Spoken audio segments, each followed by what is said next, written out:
just so you know, Scott Summers obviously is his first appearance came in 1963 in X-Men issue 1, drawn by Jack Kirby and written by Stan Lee. Stan Lee actually loves the character of Cyclops, him and Beast, because they are your prototypical heroes in torture. Okay, Scott Summers' mutant ability is to project force beams from his eyes, which he cannot control, and that is due to a brain injury or some type of injury he sustained as a young kid, and now he can't control it. The only way he can control his eye beams is either by keeping his eyes closed or using these ruby quartz lenses to stop the energy from coming out of his eyes, okay? He is the prototypical first X-Men. He becomes the leader. He's the standout. And when I was reading all this stuff and I thought about this, I was like, man, I'm a huge X-Men fan, and I really don't give any credit to Cyclops, okay? And his storyline has gone through so many different changes and stuff like that, through him quitting, him coming back, him falling in love, him changing, him going over to X Factor. So Cyclops really should get a lot more credit than he does. I pulled out one of my favorite issues. I'm going to talk about some different artists, my favorite artists, renditions of them. I'll show you some pictures and some images and stuff that I found that was pretty interesting. I do have my notes, so going along with my notes, I said that, Stan Lee always loved Cyclops. In his opinion, it was the tortured heroes because he couldn't control his ability. He wasn't called Scott Summers until issue 3. They had a nickname for him. It was Slim Summers, and he was a young kid. Now in later issues, he's a grown man, bulked up, and his whole time lifting weights. I'm going to show you different. Tried to pick up as many as I could, some different versions of Cyclops. One by Jack Kirby. I have another one done by Neil Adams. I have another one done by Jim Steranko. All these guys did it before Dave Cockrum. All right.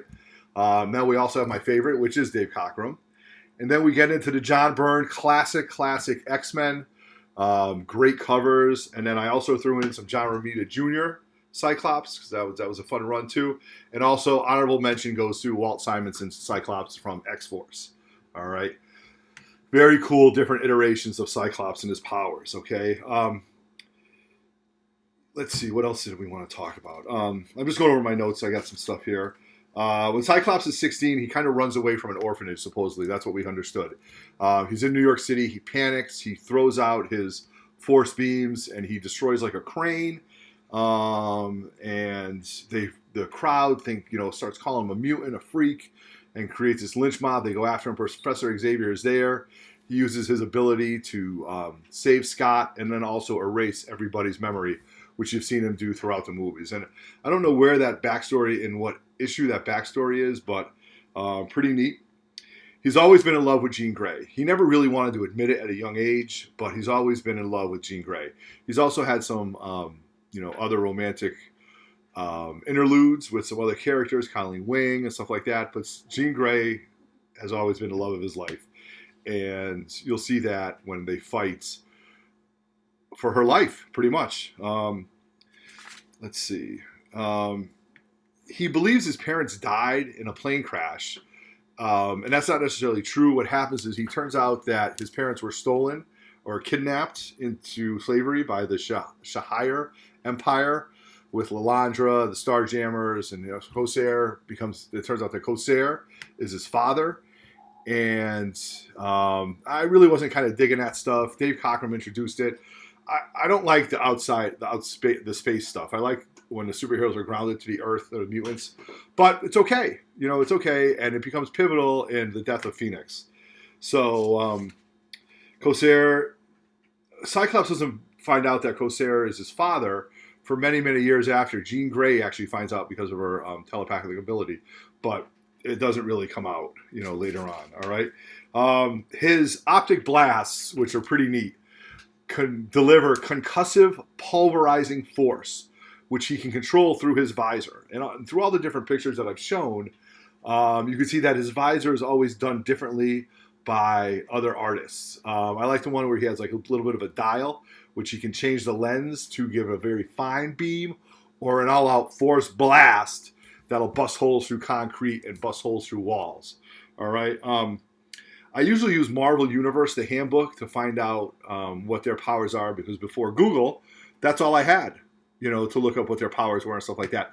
But the Marvel Universe handbook was ultimately retcon to say where his power from. In the thing, it said it came from another universe, and I'm not buying that. But it was retcon to talk a little bit about it. So he does supposedly absorb solar energy, and him and Havoc. I pulled out this issue because I thought this was great, because him and Havoc, their powers negate each other. So it's kind of like positive and negative, and they're pretty neat. Havoc, I'm going to get into later on. But he has to use the ruby quartz to prevent the beams from coming through and stuff like that. He's able to adjust it, and he can do it. His beams don't affect him. Okay, so if there was something that it ricocheted off and came back on him, it doesn't affect him at all. But he's able to drill through stuff. He's able to. It actually pierced. Oh yeah, this was pretty neat. Cyclops' force beams were measured by Iron Man to give off almost 2 gigawatts of power. It's about the half peak of the power plant, and I thought that was really neat. And other characters, villains have felt the power of the force beams in one way or another. His force beam is so strong, and he can generate it for so long, that mutants who absorb energy, like Bishop, he can overload Bishop. He can overload his powers, and he has to get rid of that very, very quickly. All right, so that's pretty neat. Yeah, it was pretty neat the way they talked about Cyclops and his ability, his powers to go back and forth from Havoc. And it was pretty neat because I forgot that he couldn't control the powers because of what had happened to him at a young age.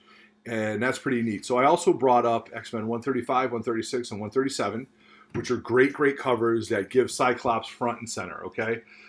When he's holding Phoenix in her arms, then they have to go out in space, and then ultimately when he quits. I also threw 201 in there because that was a very pivotal book, because after he quits, who's going to run the X-Men? So it turns out to be Storm. Storm steps up. Now in 201, he comes back, and there's also some stuff about Cyclops' children, and, we all know, you should know the backstory of Cable and everything like that. So that's just some things that I pulled up about Cyclops. I just want to go over my notes, see if there's anything that I forgot.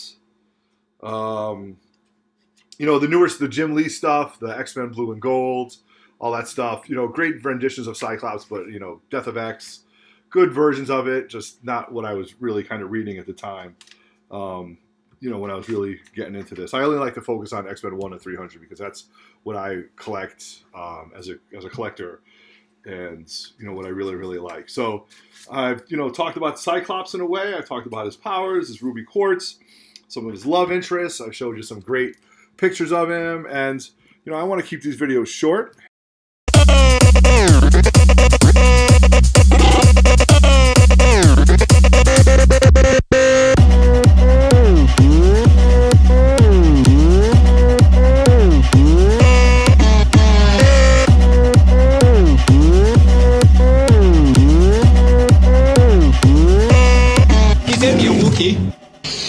Good relations with the Wookiees I have.